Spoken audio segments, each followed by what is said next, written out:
dia, hoje é 27 de novembro, eu sou Ana Carolina Zitlag e esse é o Ouvindo um Podcast da Bloomberg Linha. Aqui eu te conto as principais notícias de economia e de negócios do Brasil e do mundo.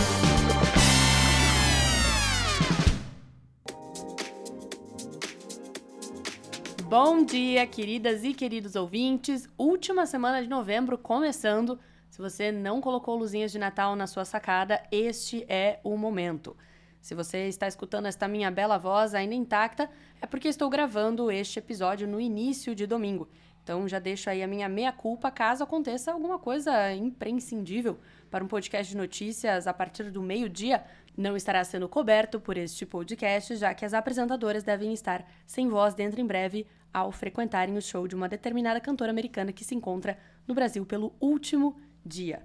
Vamos então às notícias sobre as quais vamos conversar hoje, notícias um pouco menos, digamos, de último minuto, mas para você conversar aí com os seus colegas de trabalho, família, amigos, namorados, namoradas, crushes e chamar a atenção de quem você quiser ao mandar o link deste episódio. A primeira delas é que a Americanas assume a propriedade do jatinho que pode ajudar a pagar a sua dívida. A gente falou sobre isso lá no início do ano, uma análise aí muito interessante sobre a atual situação financeira das lojas americanas. Também vamos falar sobre como o cacau está atraindo dinheiro novo e o Brasil quer dobrar a produção para aproveitar este momento. Vamos falar ainda sobre como o herdeiro da Chanel se tornou o habitante mais rico da Suíça, um verdadeiro marco aí na sua vida, e também sobre como na Itália os produtores de azeite estão recorrendo ao turismo para compensar as perdas no mercado. Se você gosta muito das notícias de economia e de negócios, não deixe de seguir a Bloomberg Linha em todas as redes sociais. Estamos em todas elas como @BloombergLinhaBrasil. Também não se esqueça de se inscrever aqui no podcast, ativar as notificações e, por que não, deixar o seu comentário, elogio, abraço, um beijo para o seu papagaio na seção de comentários que você encontra baixando o seu aplicativo do Spotify. Lá embaixo do episódio você vai encontrar uma caixinha em que você pode, inclusive, deixar sugestões de notícias para que a gente comente por aqui. No mais, vamos às notícias do episódio de hoje. A Americanas assumiu a propriedade do Embraer Phenom 300, um modelo EMB505, que estava no nome do Itaú Unibanco, financiador da compra. E o que isso tem a ver com a sua vida? O jato bimotor com capacidade para transportar até 9 passageiros tinha sido adquirido pela companhia em abril de 2014 por 25,6 milhões de reais.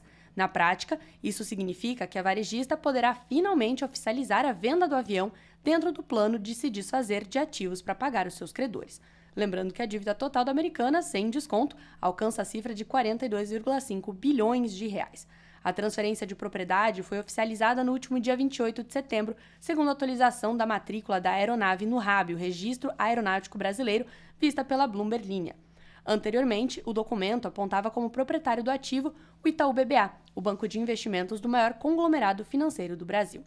Em março, a Bloomberg Linha, também conhecido como este site que vos fala, informou que o avião tinha sido adquirido por meio de um financiamento de leasing concedido pelo Itaú Americanas e que o bem foi colocado como garantia de empréstimo.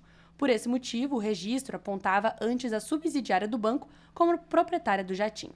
O Phenom 300, fabricado em 2014, integrava a lista de ativos que a varejista tinha decidido vender para levantar recursos e contribuir para o pagamento de credores após a revelação em janeiro da fraude contábil da ordem de 25,2 bilhões de reais. Além do jatinho, a Americanas ofereceu ao mercado a HNT, ou Hortifruti Natural da Terra, e marcas do Grupo Único, a plataforma de franquias de varejo como a Imaginário e a Phuket, só que suspendeu o processo de venda, alegando ter recebido ofertas abaixo das expectativas. Caso você tenha se perdido um pouco aí na notícia, ou caso você também tenha entendido tudo, mas gostaria muito de fazer essa comparação que acabou de vir à minha mente, é tipo quando você quer vender parte do seu guarda-roupa em sites de brechó por aí, e aí você faz todo um esforço, coloca lá as suas fotos muito bem tiradas, e ninguém faz uma oferta pelos seus sapatos que você comprou quando tinha 15 anos para a festa de aniversário de uma das suas amigas. Aconteceu comigo, está lá até hoje na minha lojinha. Os produtores de cacau no Brasil preparam uma volta por cima dramática. Bem do jeito que a gente gosta, décadas depois do país perder o seu status de grande produtor mundial por causa da praga da vassoura de bruxa, que dizimou plantações na Bahia, o setor tem recebido dinheiro novo e os produtores se expandindo para novas áreas de cultivo. Segundo o Valmir Ortega, fundador da Belterra Agroflorestas, que planta cacaueiros e outras árvores frutíferas em áreas degradadas, e falou com a Daiane Souza, repórter da Bloomberg News, o Brasil tem uma enorme oportunidade de retomar o papel de protagonista na cadeia global do cacau. O projeto da empresa conta com o apoio de gigantes como o Cargill e o fundo de fomento criado pela Vale. O Brasil pretende dobrar a produção de cacau até 2030. Essa é uma das metas da Comissão do Cacau do país, a CEPLAC.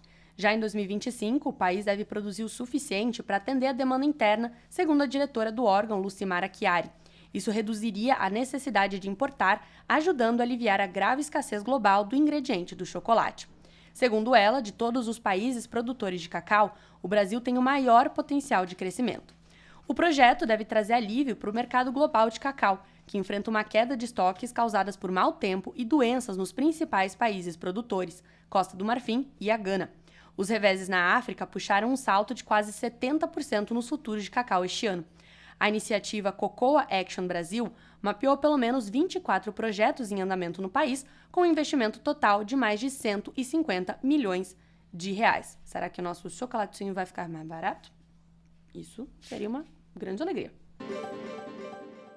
O herdeiro da Chanel, Gerhard Werthmeier, tornou-se o residente suíço mais rico após o aumento pós-pandemia no mercado de bens de luxo ter impulsionado a sua fortuna para até 42 bilhões de francos suíços ou 47,6 bilhões de dólares no ano passado, de acordo com a revista Bilance. Werthmeier, que controla a casa de moda parisiense responsável pelo perfume Chanel No. 5, mora em Genebra. Um ano recorde para as vendas de moda, perfume e joias impulsionou a riqueza de Werthmeier acima da família fundadora da IKEA, os Kamprad, pela primeira vez, de acordo com a edição anual desta revista sobre as 300 pessoas mais ricas da Suíça. A Bloomberg News estimou a fortuna de Werthmeier em 44,8 bilhões de dólares até 27 de junho de 2023. O grupo de bens de luxo privado, fundado pelo estilista Coco Chanel em 1910, obteve uma receita de 17 bilhões de dólares em 2022. Outros ativos incluem 3 vinhas e cavalos de corrida na França. Você sabia que o herdeiro da Chanel também tem 3 cavalos de corrida?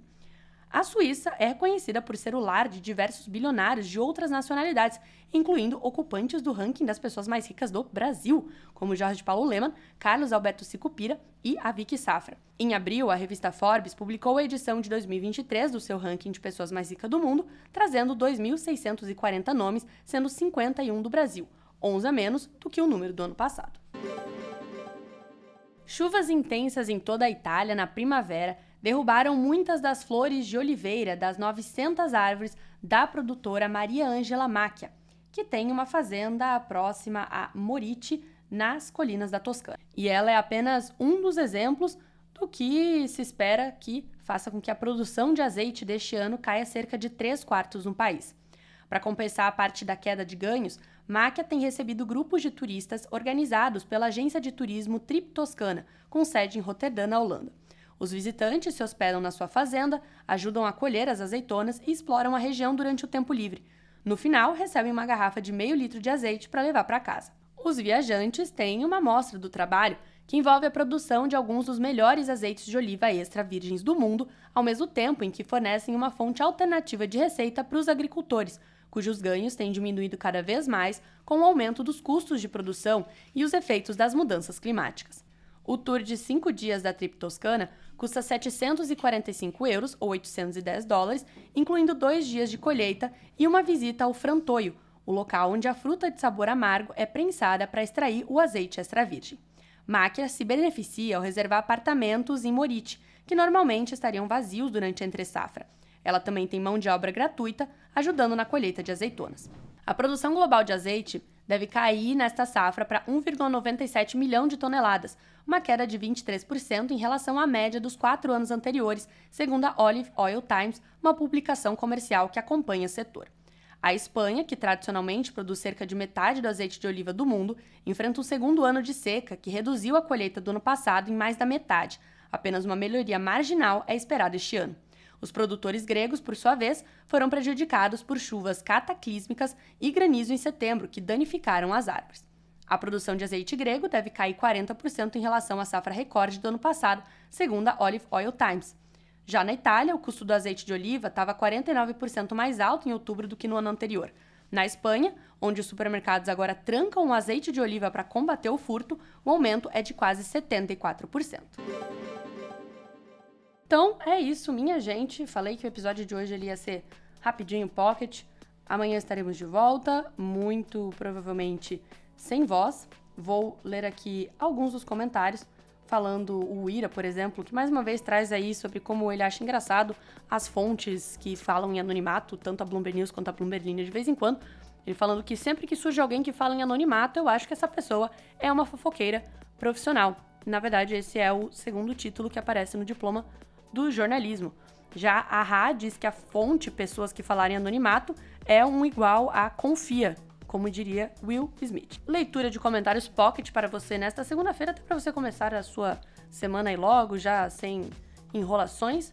E também fique aí estimulado para comentar as suas sugestões aqui no Spotify. No mais, um grande abraço e a gente se escuta, se vê, se lê nos outros dias da semana. Até mais!